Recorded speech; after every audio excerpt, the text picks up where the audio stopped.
If it weren't for the WNBA, women would not be playing basketball because even if on a professional level, because even if you let women play against men, now these teams are designed to make money. They're designed to win. So if you have a woman on the team playing against men, she's either going to be she's not even going to get to play. Yeah. Because if I'm a coach and if the other team doesn't have a whole bunch of women playing, if I put that one woman in there with all those other men, what is she going to be able to do? Now, unless there's a specific situation or she's just an outlier, like where she just, there's some good female basketball players.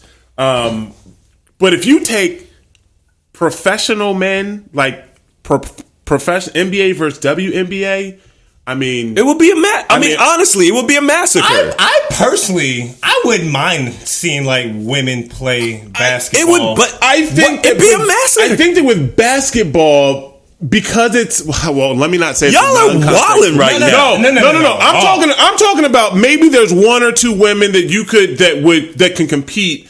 We're not talking about that. Are you talking about just mixing? We're talking holistically speaking. If you took the WNBA and you infused it into the NBA, they would destroy all the women. Yeah. Period.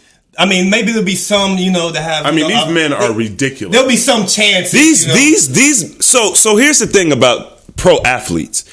They're not average men. Yeah. So when we talk about the average woman versus the average man, there's already this space that's how tall is what? Because Brittany Griner's in the news right now. How tall is she? 6'7", 6'6"? She might be. I don't know. She can't dunk. Is that what it was? No, she can dunk. What's Brittany in the news for? I don't know. I don't know what that is. She's. I was about to cuss. She's being held in Russia right now. She's 6'9". 6'9". Okay. So 6'9", right? So 6'9", of course, in the world is tall. In the WNBA, she's tall. Yeah, she's just a little taller. Tall. She's taller than LeBron. Yeah, by an inch. Actually, LeBron got upgraded, didn't he? Isn't he 6'7"? No, 6'8". They redid his. He might be 6'9". Okay. They had somebody come in and officially do the height for all NBA players, and a lot of them changed.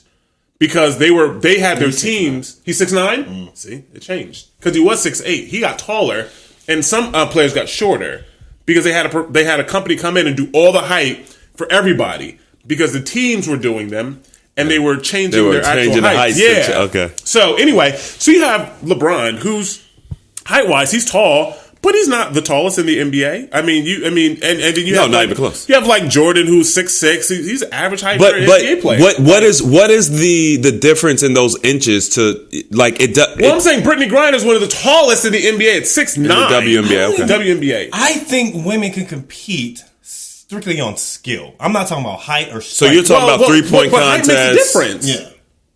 Yeah, sure. If you do a 3-point contest, everything makes a difference. This isn't specific to women. Maybe just strength. You're talking about just skills, shooting, dribbling, passing. Because there's people who are like Muggsy Bogues. He's super short. He's an outlier. But regardless, he's still existing. What I'm saying is like women should be able. There shouldn't be an equal amount of men and women. But I feel like women, if they're good enough to make an NBA team, they should be able to play. Yeah, I'm okay with that. I'm perfectly fine with that. You're talking about literally 1 in a million. I was going to say 5%. You're talking maybe. Muggsy Bogues? Muggsy Bogues, what was the other one? Was he? Yeah, he's like 5'9". Yeah, no, but we're talking NBA. 5'8", the NBA is small. It's tiny. Muggsy Bogues. Isaiah Thomas is short. Yeah, but he's probably 6 foot. No. He's probably like 6 foot. I'm not talking about Isaiah from Detroit. I'm talking about Isaiah who played for Boston Celtics. Oh, the new Isaiah. Well, you said it's the same name. Look him up. The reality is, look at all. 5'9". Look at all. How tall is Muggsy? If you look at all NBA players of all time, you can point to 3 that are under 6 foot. Like and these spell that name. These athletes. M-U-G-S-Y. These athletes are from across the world. Like these are the. He was 5'3". Oh wow. He is 5'3". Oh, he was small. Yeah, he was small. I didn't know he was that short. Small. These aren't good examples. But no, that's a perfect example. He's 1 in a billion. Yeah, like but he has skill Right. to make up for his disadvantage. Right, but he's 1 in a billion. But it's still there. Yes, but it's 1 in a billion. So if you're building a model, no, it might be one woman every 20 years that can maybe even potentially. Like, it's not. There's, regardless of his little, if somebody gave him a chance. Yeah. They said, you know what, he's small, but look at what he can do with the ball. Look at how he can score, regardless of his height. I feel like if there was a woman who, competed in the NBA, who had those traits that stood out, that would be like the door to open. Is there any 5'3" woman that could dunk? Because Muggsy could dunk. Oh, I'm not sure. Do you know the strength? Normal you know women, the strength. I mean, they got to be 6'9". I don't think. I mean, maybe there will be like a genetically engineered woman in the future. Oh my God! Now we're talking about GMO women. Captain America, in the WNBA. Because these kids nowadays don't know what they put in the milk, man. Yeah. What they put in the milk? They getting strong, man. All these athletes, man. Everybody. I mean, but basically, it's just like what we're saying is that it's like I agree with you. If you have a woman who is literally on the level. The level of they can actively compete in the NBA, not necessarily just someone who's just going to literally just ride the bench, right? Someone who can actively get on the court and score and make a difference, because that's what a coach or owner is looking for. Who can actually play? Yeah. Then sure, go ahead. Okay. But the problem is that that's going to be difficult. Okay, name the WNBA player who can do that. I mean, I don't know. I know Lisa Leslie. Are you just naming popular? Like who's the woman? Who's the, I don't know. I know Candace. Because here's my thing, right? If that woman existed, we would know. Yeah. I mean, Brittany Griner she would be the only one we know about. She is a superstar. She's a megastar. She left the. But they don't even get paid. She left the WNBA. She doesn't. She got paid. I think she was getting paid $200,000 a year. She left to go play in Russia because they were paying her $1 million a year. Okay, in the women's league. In the women's league. So okay. That's why she went to Russia. They're not paying them anything because they get paid based upon viewership. The market there is so small. Even the women aren't watching, and that's the part. That's the part that I think is very interesting. Women complain about. Women will complain about them not getting paid, but they won't watch them. Right. So, like, I remember we used to back in the day when the WNBA first got launched, they had like Lisa Leslie. I think that's because Cheryl Swoops. They had all these. What's going on? I think one of these. I don't know, but.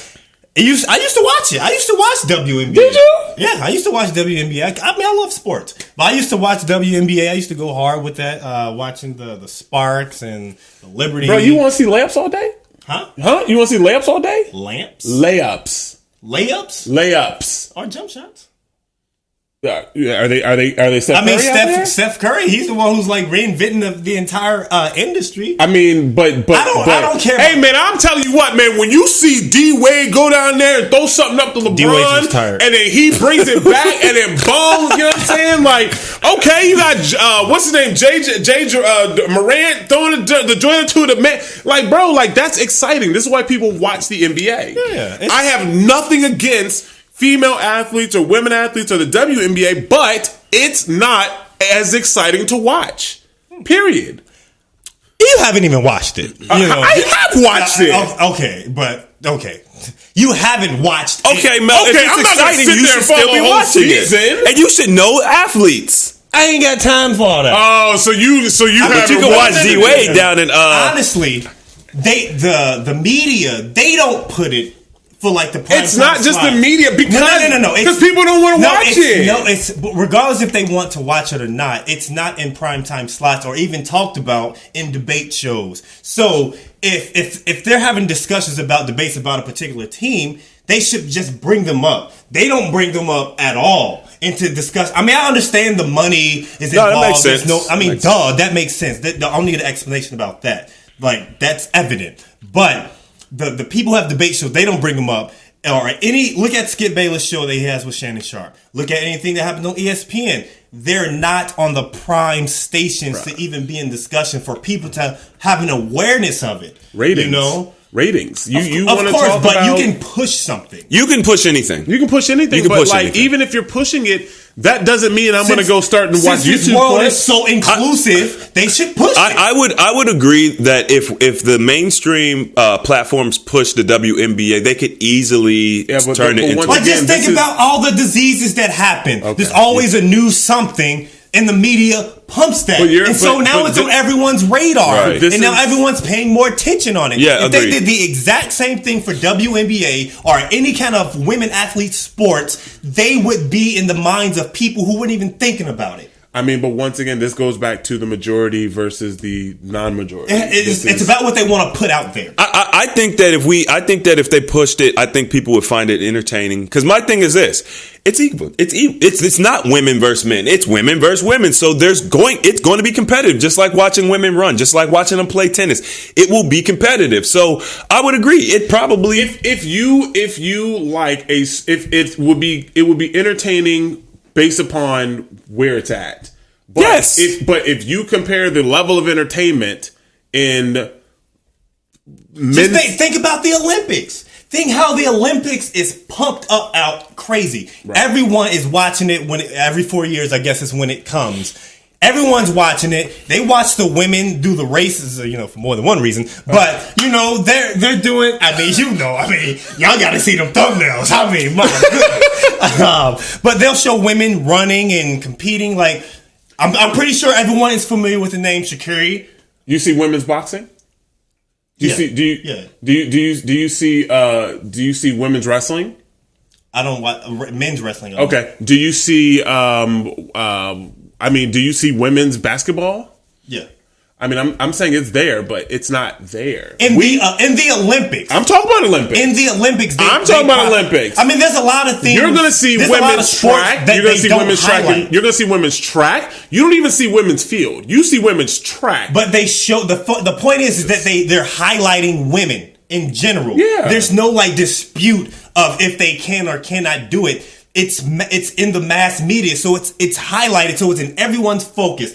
If the Olympics wasn't mentioned, who would go out their way to watch women just do track meets? No one. It's not on anyone's radar. But now, since the Olympics is a worldwide thing, it's in every media outlet. Everyone is like, yo, look at the women doing this and running, doing these pole vaults. That Sha'Carri Johnson, or girl who's from Dallas, who had we didn't know anything about her until she got into the Olympic, mainstream media field. Yeah. And now everyone knows about her. So if you highlight them, they can get recognized, and then people will start to pay attention, and then they can start to garner the growth that they're looking for. I agree. Stephen, I do not think that women are just boring to watch and people don't want to watch them. I think said they were boring to watch. Well, I said if you compare it, you said do you want to watch layups all day? Yeah. Okay. Do you? If you find that entertaining, then yes. Then I think that there's when we talk about technical skill and things of that nature, as long as it's fair, it can be very fun. It's just like watching children do a sport, whatever that might be. You're not is it as entertaining as watching what's his name, Michael Johnson and the Bolt. What? The African guy talking about Usain Bolt. Usain Bolt. You said Michael. I'm like Michael Johnson. Isn't Michael Johnson a runner? I mean, maybe he is. I'm not sure. He was. Well, he was one of the most famous runners. I was thinking of Magic Johnson. I didn't say Magic Johnson. Okay. Let me give you an example. So I just recently went out. My son was playing football. Right, he's playing flag football. He's 6. Okay. Right. I watched him play football. Was it entertaining? Absolutely. It was absolutely entertaining to watch my son run around and try to you have an emotional connection with him. Okay, it was entertaining. Yeah. Am I going to sit there on a Sunday afternoon and watch tune into 2 hours of my son playing football? So you're comparing children's activities with a professional woman. A woman doing professional we're talking about, but he's, for 6 years old, he's good for what he's doing. Okay, but the level of entertainment on the level. That is not on the level of a professional woman. The level of entertainment is different. You're not gonna, if you enjoy watching somebody get broken up, bong, bong, bong, and then throw it behind her back, throw it off a rim, and dunk the ball, you're not going to get that in women's basketball. You probably won't see dunking, but crossing over, seeing the plays, it's not the same. It's not going to be the same. And I'm saying that if you enjoy men's basketball at that level, it's going to be very difficult to enjoy women's basketball even at the highest level. It's not the same. I'm not saying it's not good. You're not going to go in the WNBA or NBA with the same expectations because it's obvious. But just average person because you don't get the same excitement from it, it shouldn't deter you away from it. The average person will. They're going to say, why would I watch this? This isn't fun. Because a lot of people aren't even giving it a chance. They say they are. They'll maybe see a clip of something, but they're not even giving it a chance. I'm not talking about me. I'm talking about just the average Joe. I mean, my friends like watch that. sports. A lot of people say that, but they don't give it a chance. You know what I'm going to do? I'm going to say here, I'm going to go and I'm going to watch some WNBA and then I'm going to report back and tell you how I felt. Like I'm going to. Yeah. So what you were saying earlier was based on an assumption of what you're expecting. No, I've watched. I've seen the. Then you don't need to watch it again if you've. I don't. No. I have watched it. Have I said I watched an entire game? No. But also, conversely, right? Hold on. I don't particularly sit and watch an entire NBA game. I don't either. Okay. I mean, unless I have watched the WNBA in the same level. I mean, don't get me wrong. I've watched some NBA. Don't get it twisted. And I have seen whole games, right? Usually it's playoffs, something like that. But I'm saying I'm legit going to go pull up some WNBA and I'm going to watch. Okay. And if I'm wrong, I will come back and say, you know what? I actually enjoyed it. Right? Okay. I'm going to come and everything is personal preference. But I mean that's what it is in general. But I'm mainly speaking on keeping it highlighted, and putting it in people's their eyes. So I mean that goes for anything, man. Yes, exactly. I mean, like